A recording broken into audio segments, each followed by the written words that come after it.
नमस्कार दोस्तों, मैं ज्योति आप सभी का स्वागत करती हूं अपने YouTube चैनल नवरस हिंदी कहानियाँ में।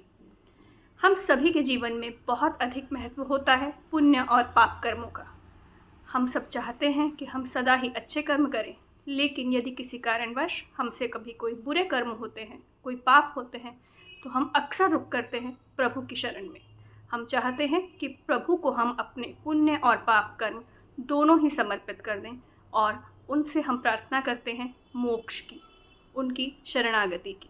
जब हम बात करते हैं प्रभु को सर्वस्व समर्पण करने की, तो ऐसे में भला हम महाकुंभ के मेले को कैसे छोड़ सकते हैं। महाकुंभ का मेला इस समय प्रयागराज में लगा हुआ है और जिसमें भागीदारी लेने के लिए देश विदेश से लाखों की संख्या में श्रद्धालु त्रिवेणी संगम पहुंच रहे हैं। तो चलिए बिना देर किए शुरुआत करते हैं महाकुंभ से जुड़ी एक अलौकिक कहानी की। यूँ तो महाकुंभ से अनेकों कहानियाँ जुड़ी हुई हैं जिनका वर्णन हमें अपने पुराणों में देखने को मिलता है, हमारे देश से जुड़ी अनेक लोक कथाओं में देखने को मिलता है। और इससे जुड़ी हुई एक अत्यधिक प्रसिद्ध कथा है जिसका सीधा संबंध है समुद्र मंथन से। आज मैं आपको उसी कहानी के विषय में बताने जा रही हूँ।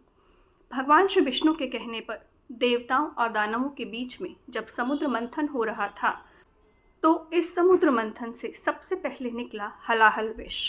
संपूर्ण विश्व का कल्याण करने के उद्देश्य से इस हलाहल विष को भगवान श्री शिव ने अपने कंठ में धारण किया और संपूर्ण सृष्टि का विनाश होने से बचाया। उसके बाद इसमें से बहुमूल्य रत्न भी निकले, सुरभि गाय निकली, कौस्तुभ मणि निकली और अनेकों अन्य चीज़ों के अलावा माँ लक्ष्मी भी समुद्र मंथन से ही प्रकट हुई। और सबसे अंत में प्रकट हुए भगवान धन्वंतरी, जिनके हाथ में एक कलश था। यह कोई ऐसा वैसा कलश नहीं था, यह कलश भरा हुआ था अमृत से और देवता तथा दानव दोनों ही इस कलश को अपने कब्जे में लेना चाहते थे। इसके पीछे कारण ये था कि जहाँ देवता इस कलश के अमृत को पीकर सदैव के लिए राक्षसों के ऊपर विजय प्राप्त करना चाहते थे, वहीं राक्षस चाहते थे कि वो इस कलश में बसे अमृत को पी करके सदा सदा के लिए देवताओं के स्वामी बन जाएं। अमृत को प्राप्त करने की इच्छा से देवता और दानव दोनों ही भगवान श्री धन्वंतरी की ओर दौड़े और इस दौरान देवराज इंद्र के पुत्र जयंत ने इस कलश को भगवान श्री धन्वंतरी से प्राप्त किया। राज इंद्र के पुत्र जयंत और समस्त अन्य देवता उनके साथ साथ राक्षसों से पीछा छुड़ाकर आगे की ओर दौड़ने लगे, जिससे कि वे सभी इस अमृत को जल्द ही पी पाएं।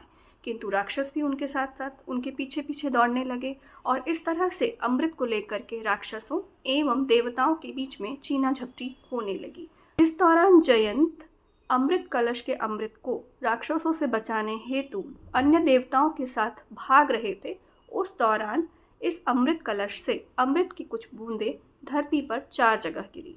ये 4 जगहें थीं हरिद्वार में गंगा नदी, उज्जैन में क्षिप्रा नदी, नासिक में गोदावरी नदी और प्रयागराज में त्रिवेणी संगम, अर्थात जहाँ पर गंगा, यमुना और सरस्वती नदी का संगम होता है।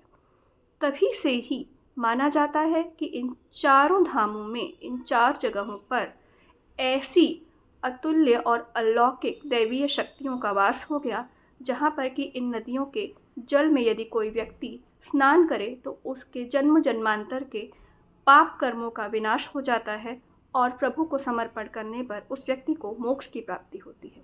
यही कारण है कि तब से कुंभ का मेला इन 4 जगहों पर बारी बारी से लगाया जाता है। तो ये थी महाकुंभ की कहानी। आशा करती हूँ आपको यह कहानी अवश्य ही पसंद आई होगी। अगली कहानी के साथ आपसे जल्द ही मुलाकात होगी। तब तक के लिए अपना ख्याल रखिए, अपनों का ख्याल रखिए, भारत देश का ख्याल रखिए। जय हिंद, जय भारत।